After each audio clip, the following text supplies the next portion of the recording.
Can everyone hear me well? You can hear me clap once. You can hear me clap twice. Also, disclaimer, I am not a parent. Someone was telling me that they thought I was a parent, and I am not, okay? So just putting it out there. I would like to start today's speech with a poem that I wrote a few years ago, something that I always somehow manage to come back to whenever I'm feeling struggling or whenever I'm lost. And it goes something a little bit like this. My star. I don't write to tell. I write to listen, because in every one of us there's always a pain, a feeling, an experience, a part that don't dare to form itself into words. I write to let those feelings, experiences, and pain know that someone is listening, hands writing, heart aching. I write to let you know that you are a story worth telling, a book worth writing, and a song worth hearing. You deserve every single word in the world, and I'm sorry that I don't have enough words to describe you. I'm sorry that you love so hard it crushed everything around you. I'm sorry they drank up all your tears like a glass of milk gone bad. I'm sorry that words can't describe how you feel right now.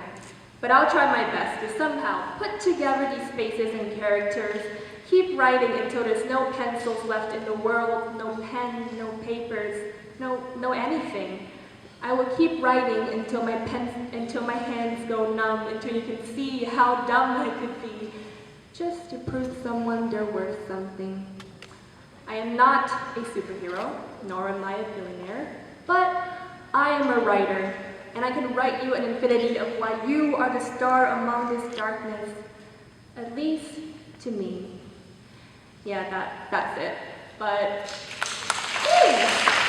thank you.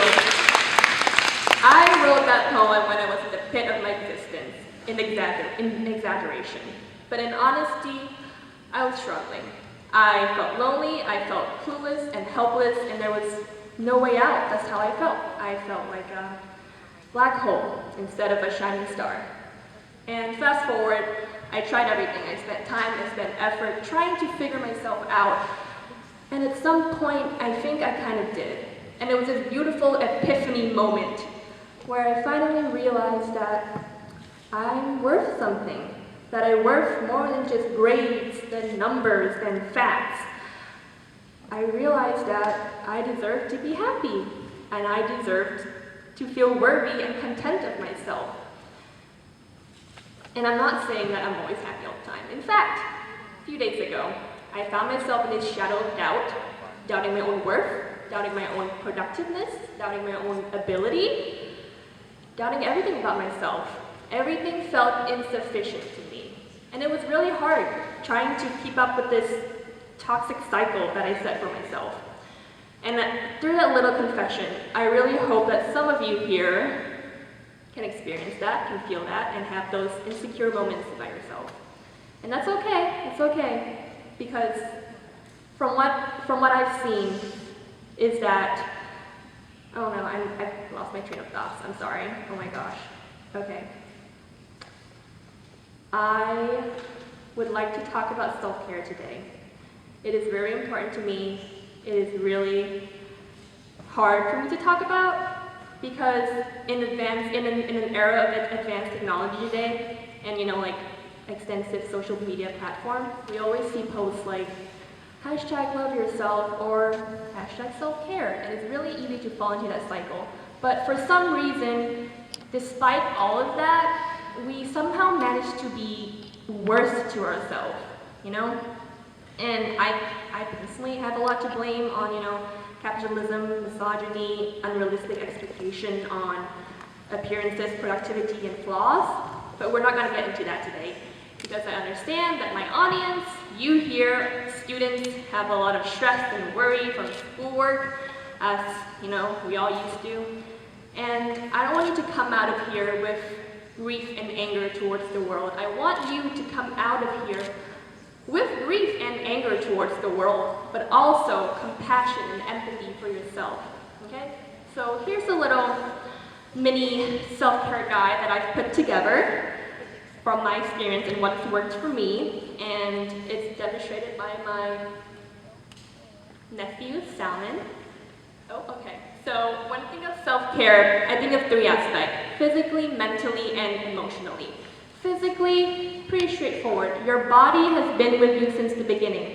Give it a pat on the back. It's been there with you. You need to appreciate it. You need to nourish it.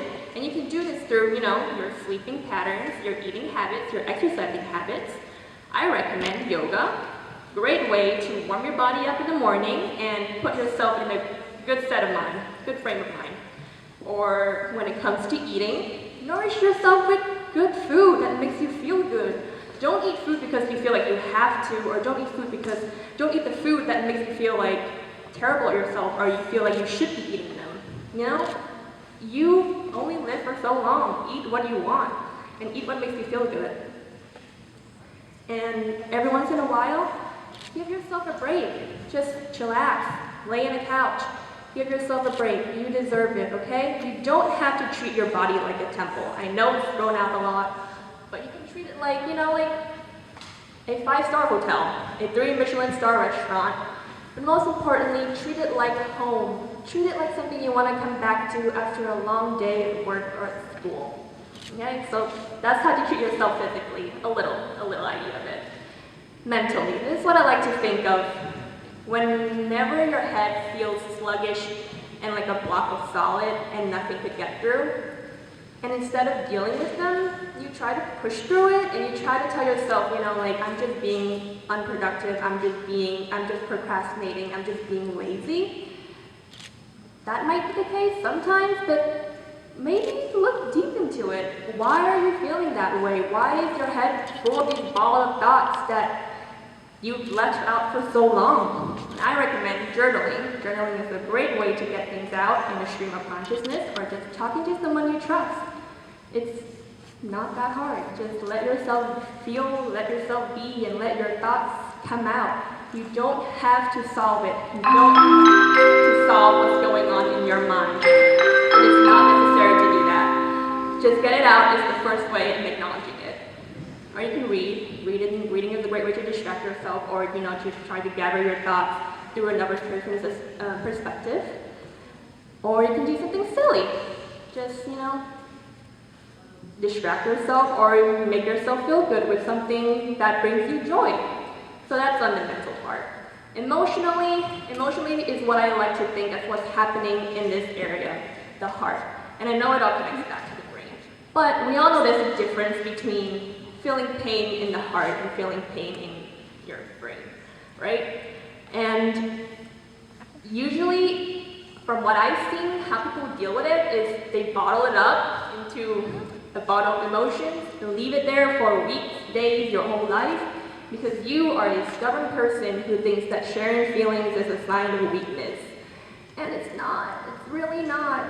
It is human. It is necessary for us to feel, to exchange feelings, to acknowledge them. So my biggest recommendation, and I guarantee you it works the best on how to deal with your emotions, is cry. I'm not kidding. Give yourself a big, good old cry. Cry however you want. Have a thorough crying session, for crying out loud. Just cry. And remember, you don't need a reason to cry. That's the problem with this nowadays. Everyone's always asking why you cry. You don't need a reason to cry. You just gotta cry because you feel. And that's what humans do. We feel.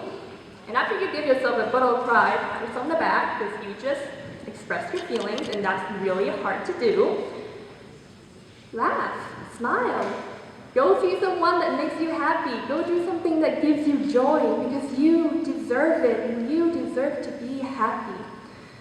Okay, and that was a little mini guide on how to take care of yourself. There's a lot more than that, but that's an idea of it.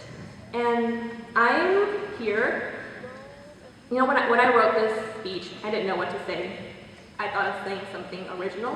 I thought of saying something clever, something mind-blowing and intellectual. But honestly, I don't have anything like that to share with you.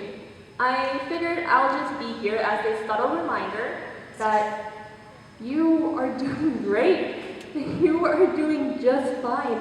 And as your personal hype woman, yes, I am your personal hype woman. I can hype you whenever you want. You are doing amazing. You are doing great. Every single one of you here. I don't know you, but I know that you've done a lot to be where you are right now. Even the teachers, even the students, even anyone here, okay? Everything you've done, socially, academically, athletically, just personally, you've done well and you deserve to feel good, you deserve to treat yourself, and you deserve to take a break, okay? And I know it's hard to believe that sometimes when you have so much going on, but we only have so much time, don't we, right? So just here as a small reminder for you that you are great, you are worthy, you are amazing, you're doing well, and please take care of yourself because you deserve it, okay?